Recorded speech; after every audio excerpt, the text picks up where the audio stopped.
보실 말씀은 역대상 15장입니다.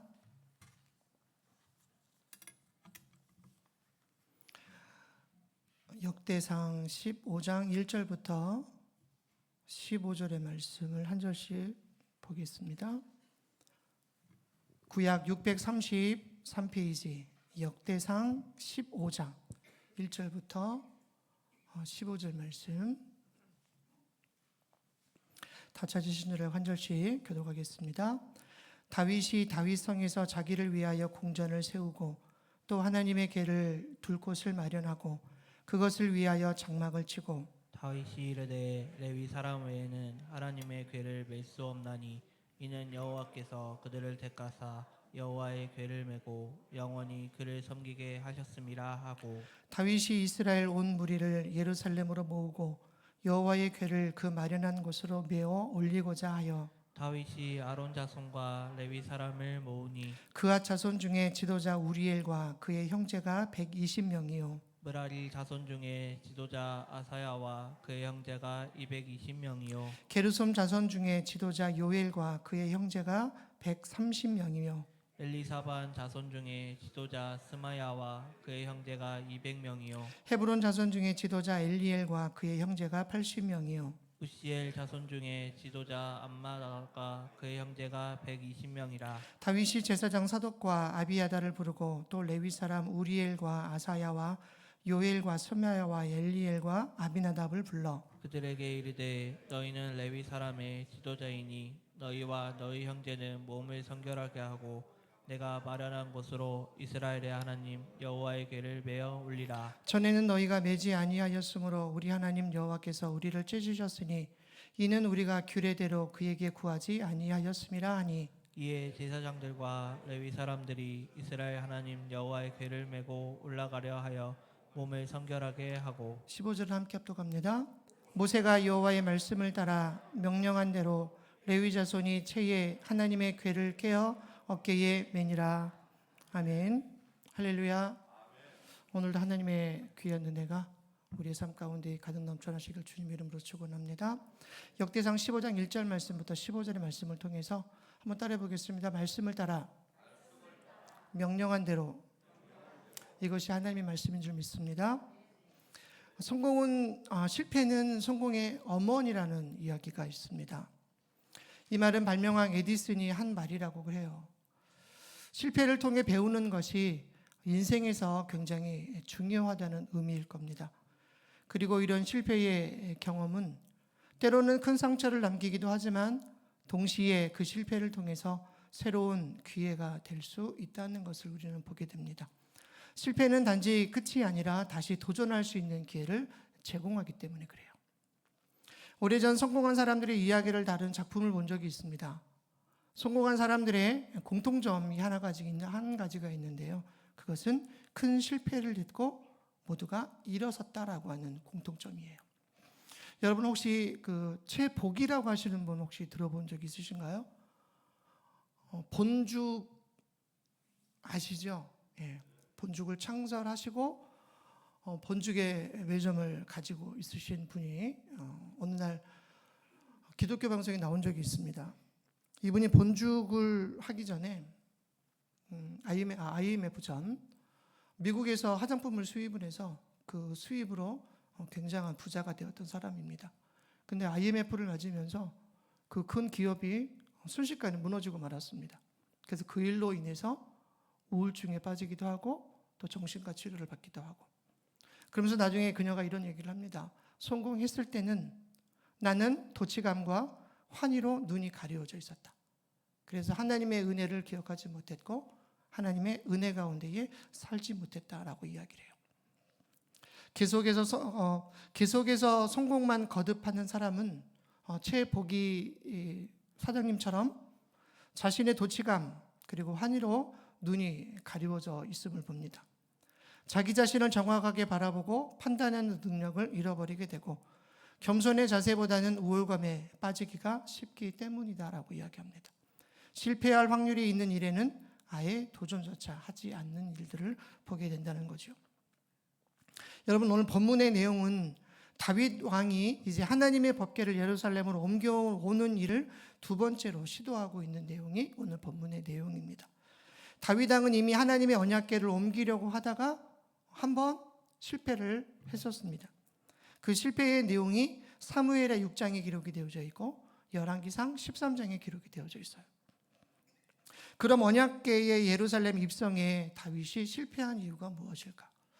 여러분, 사람은 실수할 수 있고 사람은 실패할 수 있습니다. 다윗 역시도 하나님의 법궤를 예루살렘으로 데려오는 일에 그는 실패를 했어요. 사무엘하 6장에서 그리고 역대상 13장에서 하나님의 법궤를 모시기 위해 그가 많은 노력을 기울였고 또 그런 일들을 감당함에 있어서 예루살렘 입성에서 실패한 이유가 무엇일까? 그것은 하나님의 언약궤를 모시기 위한 열정과 기대가 부족했기 때문이 아니라는 거예요. 그러니까 다윗이 가졌던 열정, 그리고 그 법궤를 예루살렘으로 오는 입성 가운데에 그가 기대했던 것이 부족했기 때문이 아니라는 거죠. 그 실패의 요인은 하나님의 명령과 하나님의 말씀을 그가 따르지 않았다는 거예요.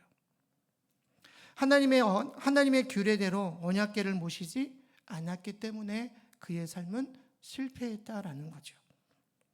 여러분, 하나님의 언약궤는 누가 매게 되어 있습니까? 레위인들이 매게 되어 있어요. 근데 사무엘하 6장과 역대상 13장에 보면 그 하나님의 언약궤를 어디에다 실었습니까?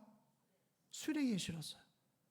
수레에 싣고 어느 정도 오다가 갑자기 소가 놀라는 바람에 언약궤가 쓰러질 것 같으니까 우사가 그것을 붙잡았어요. 그리고 결국은 그것으로 인해서 우사는 그 자리에서 죽고 말죠. 하나님의 규례는 뭡니까? 수레에 실는 것이 아니었어요. 우사 역시 레위인이 아닙니다. 그럼에도 하나님의 개가 넘어질 것 같으니까 그는 그것을 붙잡았어요. 그러니까 하나님의 명령과 하나님의 규례를 어긋났다라는 거죠. 하나님의 언약궤는 성전을 섬기는 레위 자손 중 오늘 본문에 보니까 그 자손들이 어깨에 메고 운반을 해야 합니다. 이것이 하나님이 정하신 하나님의 율법입니다. 그런데 역대상 13장에서 우사의 죽음도 바로 그런 이유 때문이라는 거죠. 하나님은 우사를 죽이심으로 당시 이스라엘이 가지고 있었던 하나님에 대한 그들의 인식에 대한 경종을 울리신 거라는 거예요. 여러분, 법궤는 하나님의 임재를 상징을 합니다. 여러분, 그림에 보여드리지 않더라도 여러분, 법궤가 어떻게 생기셨는지는 아마 여러분들이 익히 아실 거예요. 법궤는 하나님의 임재를 상징을 합니다. 그리고 반드시 그것은 레위인들이 어깨에 짊어지게 되어 있는 거예요. 이것이 하나님의 명령이었고 이것이 하나님의 규례였습니다. 근데 그들은 어떻습니까? 그들은 하나님의 법궤를 마치 나 자신을 위해 있는 것처럼, 그러니까 하나님의 방법이 마치 내 방법인 것처럼 그렇게 생각을 하고 그렇게 그들은 법궤를 생각을 했다는 거예요. 이스라엘 백성들이 블레셋과의 싸움에서 그들이 불리하게 되니까 엘리의 두 아들이 법궤를 메고 그 전장에 참여를 했습니다. 근데 어떻게 됐습니까? 그 법궤도 빼앗기게 되죠. 그 법궤를 빼앗았던 블레셋 사람들은 자기들의 신인 다곤이 머물러 있었던 신 앞에 그 법궤를 둡니다. 여러분, 두었다는 얘기는 하나님의 어떤 임재와 그것을 그들은 그냥 자기들의 어떤 신의 한 가지로 그들은 보았다고 하는 거죠. 하나님은 우사를 죽이심으로 이스라엘 백성들이 가지고 있었던 하나님에 대한 그들의 인식. 여러분, 오늘 우리 하나님은 어떤 하나님이십니까? 우리 찬양의 고백처럼 우리 하나님은 거룩하신 하나님이셔요. 그리고 오늘 이 자리에 여러분들 마음 가운데 우리의 삶 가운데 그 하나님은 언제나 함께 하시죠. 다윗은 실패를 통해서 하나님께서 무엇을 말씀하고 계시는지 또 무엇을 명하고 계시는지를 그는 알았습니다. 다윗은 실패를 통해서 하나님의 방법이 얼마나 중요하고 그 방법에 순종하는 것이 얼마나 중요한지를 깨달았습니다. 그런데 우리는 종종 내 방법에 하나님의 방법을 끌어와서 맞출 때가 많아요. 그리고 내가 모든 것을 계획하고 그 계획함 속에 하나님의 계획을 끌어와서 사용할 때가 많이 있다는 거죠. 이것이 법궤를 수레에 싣고 움직이려고 했던 다윗과 오늘 우리의 삶이 동일한 것을 보게 됩니다. 사람은 누구나 실수합니다. 그리고 실수할 수 있습니다. 그러나 후에 다시 그런 일이 없도록 자신을 늘 살펴보아야 된다는 거죠. 한번 실패를 했습니다. 그러면 내가 왜 실수를 했을까? 내가 왜 실패를 했을까? 돌아보라는 거죠. 그냥 실수했으니까 다음에는 괜찮겠지가 아니라 그 실수를 통해서, 그 실패를 통해서 다시 한번 내가 무엇을 실수했는지, 내가 어떤 일들을 잘못했는지를 돌아보는 것이 중요하다는 거죠. 믿음은 무지한 열심이 아니라 하나님의 말씀을 바르게 알고 삶 가운데에 행하는 겁니다. 여러분, 그것이 믿음이라는 거예요. 우리는 내 열심이 너무나 크기 때문에 그 열심으로 나의 믿음인 것처럼 우리가 살아갈 때에도 하나님은 분명히 말씀하셔요. 믿음은 무지한 열심이 아니라 하나님의 말씀을 바르게 듣고 행하는 것이다 라고 말씀합니다. 사랑하는 여러분, 실패는 두려워할 것이 아니라는 거예요. 실수도 하고 실패도 하고, 그러나 그 실패는 두려워할 것이 아니라는 거예요. 실패하는 것이 꼭 나쁜 것만은 아니기 때문입니다. 근데 사람은 실수하다 보면 움츠러들 때가 많이 있죠. 내가 왜 실수했을까? 내가 왜 실패했을까? 움츠러들 때가 많이 있다는 거예요. 그러나 하나님은 실패를 통해서 성공의 깨달음을 우리에게 주신다라는 거죠. 그 실패는 값진 실패가 되는 겁니다. 사실 실패보다 더 무서운 것이 있어요. 그건 뭘까요? 실패보다 더 무서운 것은 절망입니다. 실패를 통해서 한없이 떨어져가는, 벼락 아래로 떨어져가는 그 절망이 더 무서운 거다라고 말합니다. 고난을 당하는 것이 무서운 것이 아닙니다. 우리 지난 주일날 담임 목사님 말씀하셨던 것처럼 여러분, 고난은 언젠가 끝이 있어요. 근데 그 고난을 통해서 우리가 절망하는 것, 그것은 끝이 없는 나락입니다. 그래서 절망을 뭐라고 말하냐면 죽음에 이르는 가장 무서운 병이 절망이다라고 말을 하는 거예요. 한번 실패하고 한번 실수했지만 하나님은 그 실수를 다시 한번 성공의 삶으로 하나님은 우리를 이끄시는데, 우리는 그것을 바라보지 못하고 절망하고 여전히 낙심하고 나는 이것밖에 안 되라고 하는 그런 절망의 삶으로 살아가고 있는 우리의 삶을 보게 된다는 거죠. 오늘 다윗의 첫 번째 법궤를 옮겨가는 그런 실수를 통해서 오늘 본문의 말씀을 통해서 우리에게 주시는 은혜를 함께 나누려고 합니다. 먼저 1절에서 우리 4절의 말씀을 한 절씩 교독하겠습니다. 다윗이 다윗성에서 자기를 위하여 궁전을 세우고 또 하나님의 궤를 둘 곳을 마련하고 그것을 위하여 장막을 치고, 다윗이 이르되 레위 사람 외에는 하나님의 궤를 맬 수 없나니 이는 여호와께서 그들을 택하사 여호와의 궤를 메고 영원히 그를 섬기게 하셨음이라 하고, 3절을 함께 합독합니다.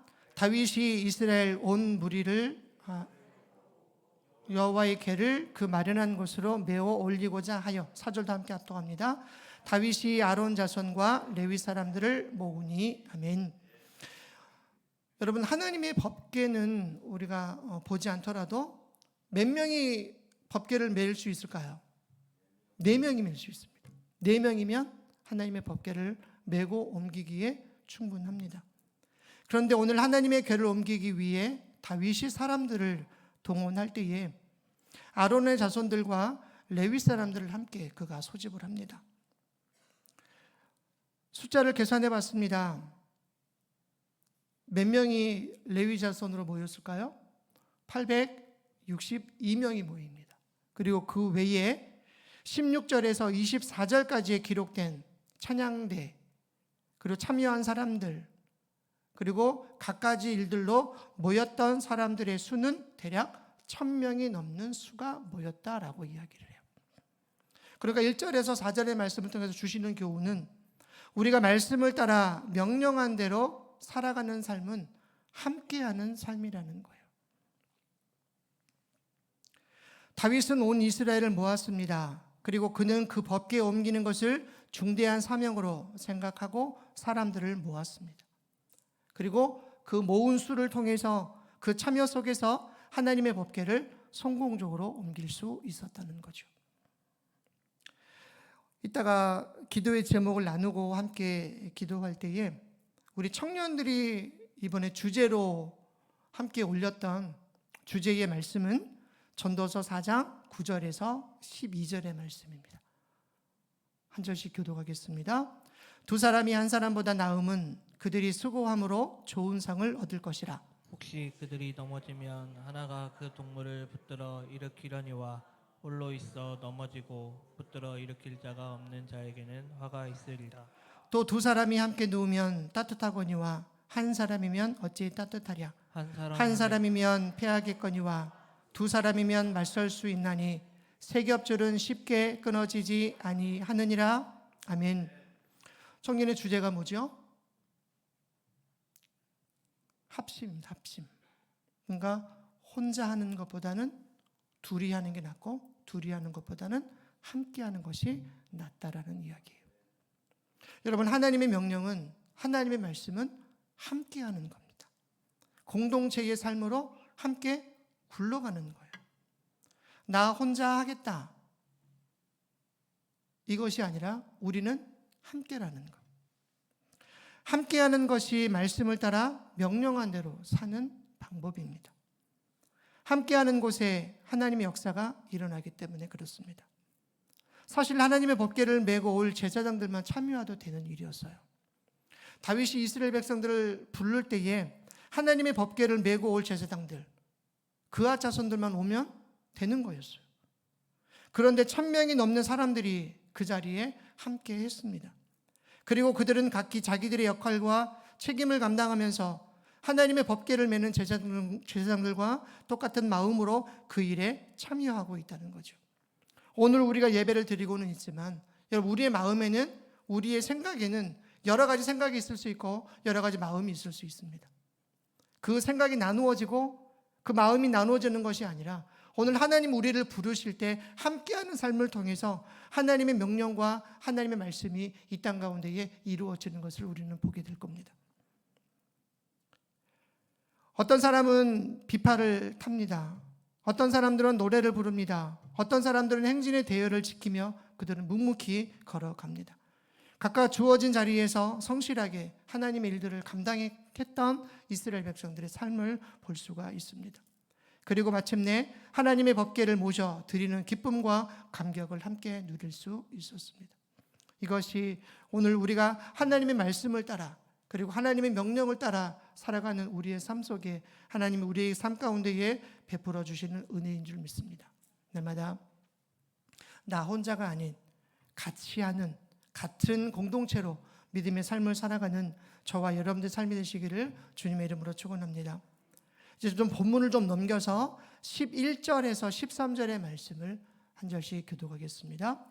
다윗이 제사장 사독과 아비아다를 부르고 또 레위 사람 우리엘과 아사야와 요엘과 스마야와 엘리엘과 암미나답을 불러 그들에게 이르되 너희는 레위 사람의 지도자이니 너희와 너희 형제는 몸을 성결하게 하고 내가 마련한 곳으로 이스라엘의 하나님 여호와의 궤를 메어 올리라. 13절 함께 합독합니다.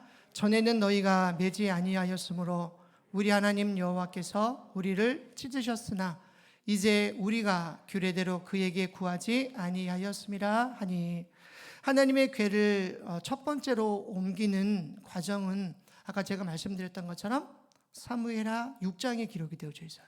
사무엘하 6장 1절부터 11절까지, 그리고 역대상 13장 1절부터 13절까지 기록이 되어져 있습니다. 역대상 13장 1절의 말씀을 보면 이렇게 기록이 되어져 있어요. 다윗이 천부장과 백부장 곧 모든 지휘관과 더불어 의논하고 다윗이 천부장과 백부장 곧 모든 장수로 더불어 의논하고. 여러분, 첫 번째 하나님의 법궤를 옮길 때에는 그는 누구를 불렀는가 보니까 천부장과 백부장과 지휘관들을 불렀어요. 그러니까 무슨 이야기입니까? 하나님과 의논하지 않았다. 하나님의 마음을 나누지 않았다라는 거예요. 그런데 오늘 11절에 보니까 이제는 제사장 사독을 부르고 아비아다를 부르고 레위 사람 우리엘, 아사야, 요엘, 스마야, 엘리엘, 아비나답 지휘관 6명을 불러서 어떻게 두 번째 하나님의 법궤를 옮길까라고 하는 것을 의논을 한다는 거죠. 여러분, 이 말씀을 통해서 우리가 배울 수 있는 것은 하나님의 말씀을 따라 명령한 대로 여러분 실수를 반복하지 않는 것이 중요하다는 거예요.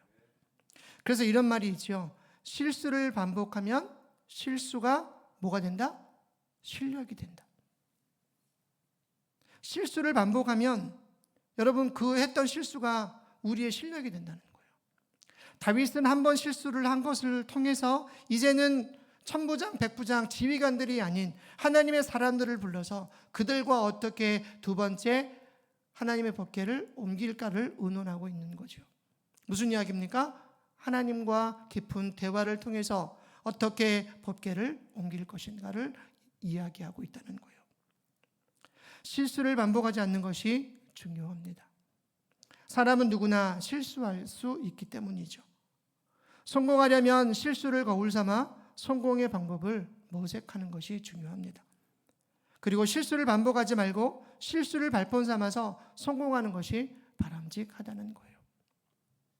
다윗은 한번 실수하고 이제는 하나님과의 깊은 대화와 깊은 기도를 통해서 다시 한번 실수하지 않도록 그의 삶을 채찍질해 가고 있는 다윗의 삶을 볼 수가 있습니다. 사랑하는 여러분, 우리도 살아가다 보면 사람이기 때문에 실수할 수 있습니다. 넘어질 수 있어요. 그러나 그 실수가 반복을 해서 우리의 실력이 되지 않도록 날마다 우리를 돌아보고 하나님 말씀 앞에 우리의 삶을 들여다보는 것이 중요한 줄로 압니다. 이제 14절에서 15절의 말씀을 한 절씩 교독하겠습니다. 이에 제사장들과 레위 사람들이 이스라엘 하나님 여호와의 궤를 메고 올라가려 하여 몸을 성결하게 하고 모세가 여호와의 말씀을 따라 명령한 대로 레위 자손이 제 하나님의 궤를 꿰어 어깨에 매니라. 아멘. 자, 14절에 보면 궤를 메고 올라가려 할 때 그들이 먼저 한 것이 있었습니다. 몸을 성결케 하는 거예요. 그리고 성결케 한 이후에 말씀을 따라 명령한 대로 레위 자손이 하나님의 궤를 어깨에 매는 것이었습니다. 이것이 하나님이 말씀하신 하나님의 방법이었다는 거예요. 하나님의 방법은 우리가 이해하지 못할 때가 참 많이 있습니다. 예를 들면 여호수아의 인도하에 이제 요단강을 건너 여리고성을 눈앞에 두고 있었던 이스라엘 백성들에게 하나님이 말씀하시죠. 그리고 그 전에 요단강을 건너기 이전에 여러분 하나님은 그들에게 무엇을 명령하셨습니까? 할례를 명령하시죠. 여러분 할례 전쟁을 앞두고 있는 이제 요단강을 건너서 여리고를 점령해야 되는 백성들에게 할례를 행하라. 그리고 요단강을 하나님의 은혜 가운데에 건넜습니다. 추수 때에 물이 넘치는 그런 요단강을 건넜습니다. 이제 여리고성을 눈앞에 두고 있습니다. 그런데 하나님의 방법은 언약궤를 앞세우고 7일 동안 침묵의 행진을 하는 것이 하나님의 방법이었어요. 어떤 전술이나 어떤 전력을 그들에게 주신 것이 아니라 너희들은 7일 동안 침묵하고 여리고성을 돌라는 거였어요. 하루에 한 바퀴씩 6일을 그리고 7째 되는 날은 7바퀴를 돌고 그들이 크게 소리 지를 때에 하나님은 여리고성을 이스라엘 백성들에게 주신 사건이라는 거죠. 때로는 하나님의 방법이 우리의 상식과 우리의 이치에 맞지 않을 때도 있습니다. 군사적 전략과 전술이 뛰어나서 우리는 순종하는 것이 아닙니다. 여리고성을 하루에 한 바퀴씩 도는 것이 무슨 전략이고 무슨 전술이겠느냐라고 생각하겠지만 그들은 그것이 하나님의 말씀이기에 그 말씀을 따라 순종했고 결과는 성공적이었다는 거예요. 이제 우리가 겨울 성경학교와 겨울 캠프를 준비하고 있습니다. 근데 무엇보다 우리가 기도해야 되는 것은 우리의 방법이나 어떤 우리의 생각이나 우리의 삶의 고집이 아니라 모든 것을 하나님께 맡기고 하나님께 순종하는 겁니다. 그리고 그 결과를 통해서 하나님 놀라운 일들을 우리를 통해서 만들어 가 주실 줄 믿습니다. 승리의 비결은 상식과 이치를 따르는 것이 아닙니다. 그것이 내 상식에 맞지 않네? 그것이 내 이치에 맞지 않네? 그러나 그것을 따라가는 것이 하나님의 말씀이고 하나님의 명령입니다. 효과적이고 효율적인 것을 따라하는 것이 아닙니다. 이것을 할 때에 이것이 효과적이고 이것이 효율적이다가 아니라는 거예요. 비록 상식과 이치에 맞지 않더라도 이것이 효과적이지 않고 이것이 효율적이지 않더라도 하나님의 말씀을 따라 하는 것이 우리의 신앙생활입니다. 그렇게 신앙생활을 하는 것이 오늘 승리의 비결인 줄 믿습니다. 지금 우리는 큰 위기 앞에 있습니다. 헌정사상 처음으로 대통령이 탄핵이 되기도 하고 또 계속해서 법정에 나와 여러 가지 힘들고 어려운 일들. 근데 여러분, 위기라고 하는 말은 두 가지의 단어가 있다고 그러죠. 하나는 위험에 빠지는 것. 그러나 그것이 뭐라는 거예요? 그것이 우리에게 기회라는 거죠. 이럴 때일수록 모든 문제의 해결의 길은 하나님께 있음을 우리는 기억해야 합니다. 하나님께 눈을 우리는 돌려야 합니다. 우리의 눈이 지금 세상을 바라보고 우리의 시각이 땅을 바라보는 것이 아니라 우리의 눈은 언제나 하늘을 바라보고 하나님을 우리는 소망해야 됩니다. 하나님의 말씀으로 우리는 돌아가야 합니다. 우리가 하나님의 말씀을 따라 살았는지를 우리는 날마다 돌아봐야 합니다. 하나님의 말씀을 따라 사는 삶이 어떤 것인지를 우리는 깨달아야 합니다. 길은 오직 하나이기 때문에 그렇습니다. 여러분, 우리가 걸어가는 길은 여러 가지가 있을 수 있어요. 성경에 보면 넓은 길도 있고 좁은 길도 있습니다. 믿음의 사람들은 그 길이 어느 길이어야 됩니까? 좁은 길이어야 돼요. 때로는 고난과 아픔과 힘든 일이 있을지라도 우리는 그 길을 우리는 걸어가야 합니다. 그것이 우리에게 주신 우리의 신앙의 삶이기 때문에 그렇습니다. 하나님께로 돌아가고 그의 말씀을 따라 사는 것이 우리의 삶이기 때문에 그렇습니다. 거기에 회복이 있고 치유가 있고 거기에 희망과 위로를 찾을 수 있기 때문입니다.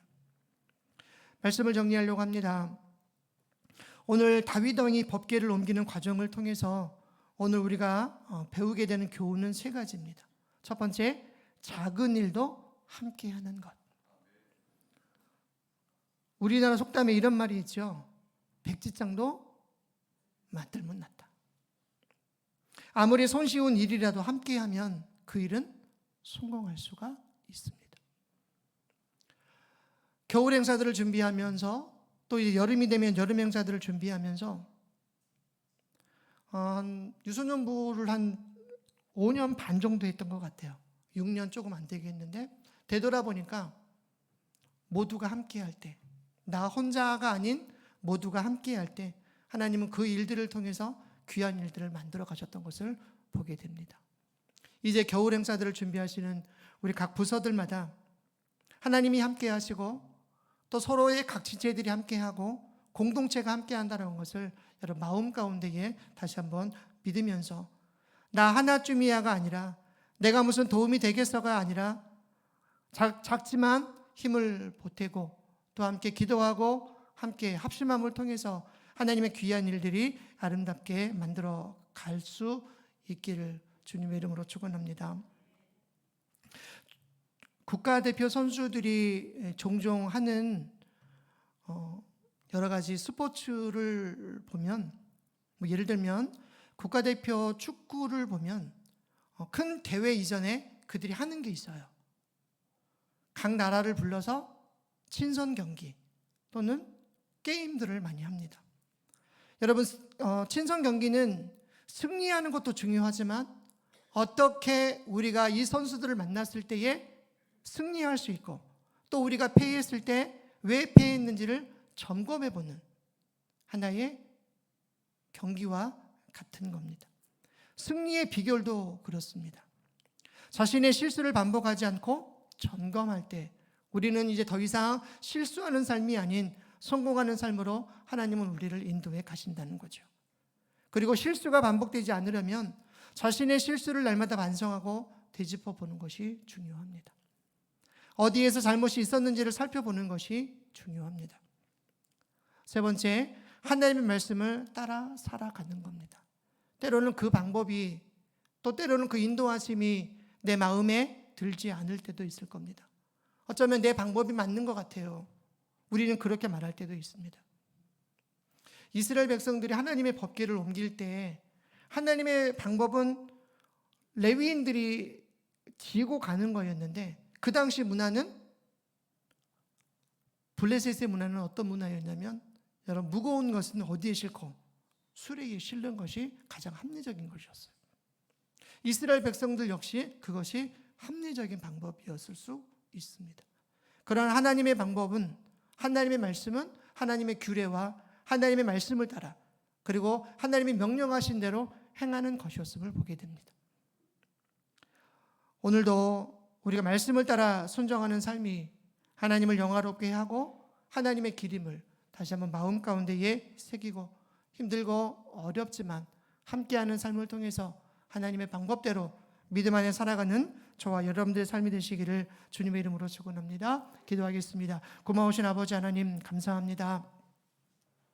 우리의 방법으로 볼 때에 또 때로는 그것이 효과적인 것 같고 또 그것이 가장 효율적인 것 같지만 그럼에도 우리보다 앞서 행하시는 앞서 일하시는 하나님을 날마다 삶 가운데에 발견하며 하나님이 우리에게 말씀하실 때에 또 하나님께서 우리에게 명령하실 때에 그 말씀을 따라 그 명령하심을 따라 날마다 믿음 가운데에 살아가는 복된 삶이 되도록 우리를 인도하여 주시옵소서. 그 삶을 통해서 실수하지 않고 실패하지 않고 날마다 하나님의 은혜 가운데에 살아가는 믿음의 삶이 되도록 우리를 도우시고 인도하여 주시옵소서. 예수님의 이름으로 감사하며 기도드립니다. 아멘.